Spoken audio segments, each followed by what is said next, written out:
Hello friends, welcome you all to Jnandeep Academy's daily answer writing program for English medium. Today's question, let's discuss this question. The question is, discuss the role of Election Commission of India in light of the evolution of Model Code of Conduct. Now the question is very straightforward as you might feel, but the question is not that straightforward.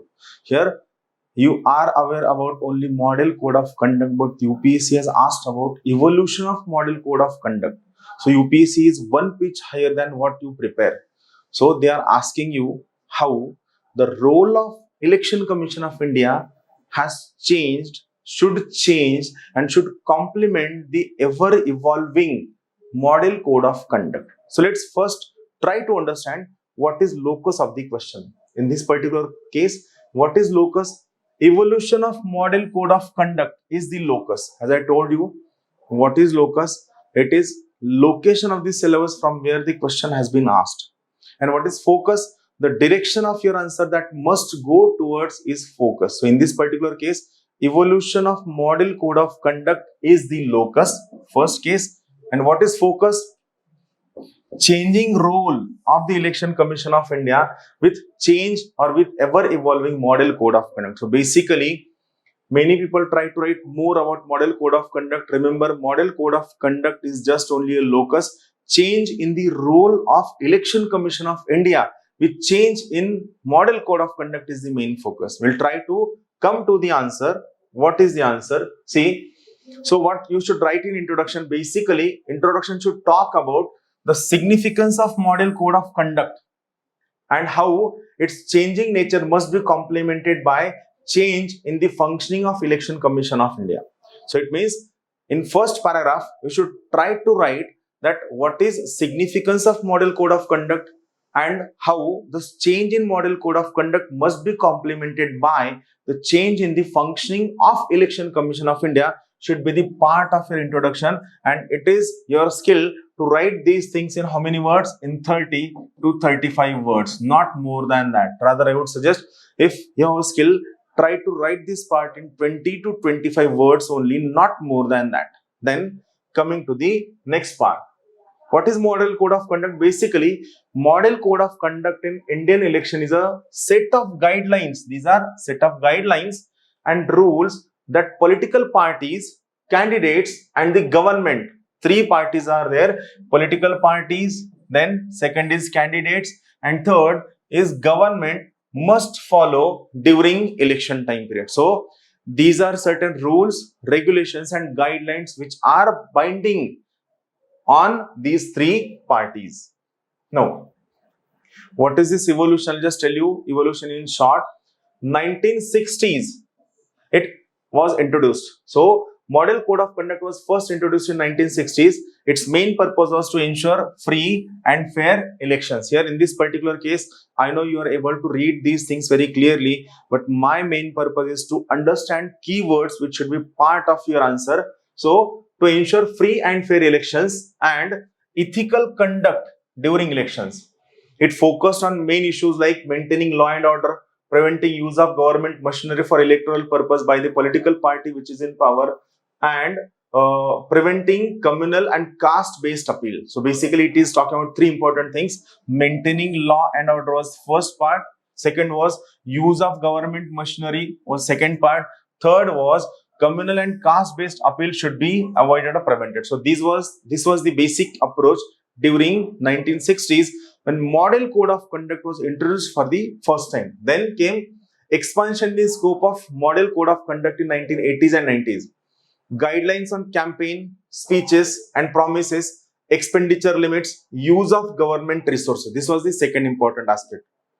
Then came third part, that is in 2000, it expanded to the media and social media. It means you can look at the ever evolving nature of model code of conduct. Then from 2010 onwards, it started going into the new arenas, environmental concerns. From 2010 onwards, eco-friendly campaign, material use of loudspeaker regarding noise pollution. Then gender sensitivity came to model code of conduct from 2010 onwards. It means you cannot make any speech which is gender biased or which is against the requirement of that particular gender aspect. Then regulation of hate speeches and fake news from 2010 onwards, and COVID-19 pandemic from 2020 onwards, which focused on the care and all kinds of what we can say precaution measures that must be taken while providing all these features. So this was the, in simple term, regarding evolution of model code of conduct. Now this evolution of model code of conduct must be complemented by the proactive election commission of India. It must be supplemented by its advisory and all other roles by election commission of India. So basically here, what election commission of India should do, it should focus on various new developments and updates. So software update is very important for election commission of India. Second, it should go for consultation with all important stakeholders. Third, education and awareness should be made with political parties, with candidates, with voters, and also in the government. And enforcement of that proper model code of conduct was the crucial part. If it is not enforced, then this model code of conduct will remain only on the paper and there won't be free and fair elections. Then fifth important point was advisory role of Election Commission of India, which must include giving more and more advices which will create an awareness in the minds of voters. Adaptation to new technology was the crucial part in every government department which should follow. Then transparency, non-partisanship, the most important part which should be on the side of Election Commission of India, that Election Commission of India should not be biased, rather it should not look biased, but they should take care that it should not be biased. Continuous improvement should be the key part of Election Commission of India. What should be the conclusion? Now the conclusion is the most crucial part. See what I have written. The Election Commission of India plays an important role in the development, implementation and evolution of model code of conduct.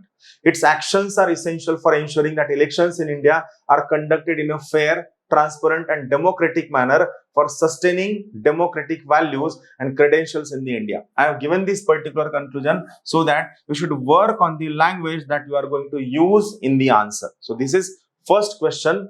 Now coming to second question. This is very simple question, and every constitutional, statutory, non-statutory, every government body must be prepared in the way that I am giving you the answer. The question is, second question, discuss the role of National Commission for Backward Classes, NCBC. Discuss the role of National Commission for Backward Classes in the wake of its transformation from a statutory body to a constitutional body. National Commission for Backward Classes, discuss how it has changed when its role has been changed from statutory body to constitutional bodies. As every one of us know, every institution which is mentioned in the constitution will be called as a constitutional body. And second, every institution which is formed with the help of law of a parliament or state legislature will be called as a statutory body. Now see what it says. See, first thing, what is locus? National Commission for Backward Classes is the locus. You are not expected to write details about what is composition, what is their function, what is article, how they are constituted, who was the first president or chairman of NCBC, who is the latest chairman of NCBC. No, this particular factual data is not expected, because National Commission for Backward Classes is the locus. What is focus? Transformation in the role. It means some role was given to National Commission for Backward Classes when it was a statutory body. How this role has been changed, when what are the changes in the role of National Commission for Backward Classes when it has been transformed from statutory body to a constitutional body. When it has been transformed from statutory body to a constitutional body. This was the simple concept, right? So now see what it says over here. Introduction. This introduction should talk about significance of National Commission for Backward Classes. It should be given in one line, right? Just in one line talk about what is significance. Then try to give some factual data regarding acts, regarding formation and how it has been transformed from statutory body to constitutional bodies. Basically, I have given this particular line. Always remember this line. It is there on every front page of the website of every government institution.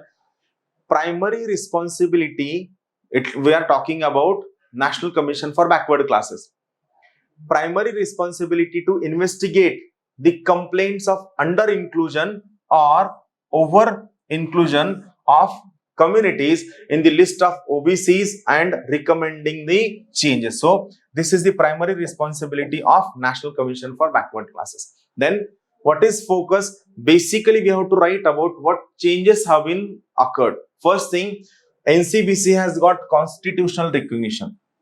So you cannot use your whims and fancies while appointment, by giving composition, regarding the recommendations, regarding their functions, regarding their funding pattern. You cannot use all kinds of irregular government machinery for this National Commission for Backward Classes. Secondly, what we can say, part of autonomy that they are getting due to this particular change. Third thing, recommendatory powers. What all recommendatory powers and what is significance of their recommendations must be worked out. Fourth, broader scope. When a body is constitutional, its scope goes beyond what is given in those lines, what is given in those pages. Then legal protection and enhanced credibility. You look at any constitutional body, the credibility which it gets due to constitutional status is beyond our understanding. Conclusion, there are going to be challenges ahead in front of National Commission for Backward Classes, and making way through those challenges should be part of your conclusion, and how this particular NCBC is going to uphold the OBCs under inclusion in particular OBC list, and how it is going to empower them through its powers. Basically, constitutional powers should be part of your answer. So that's all from my side. Keep watching these questions and videos. Thank you.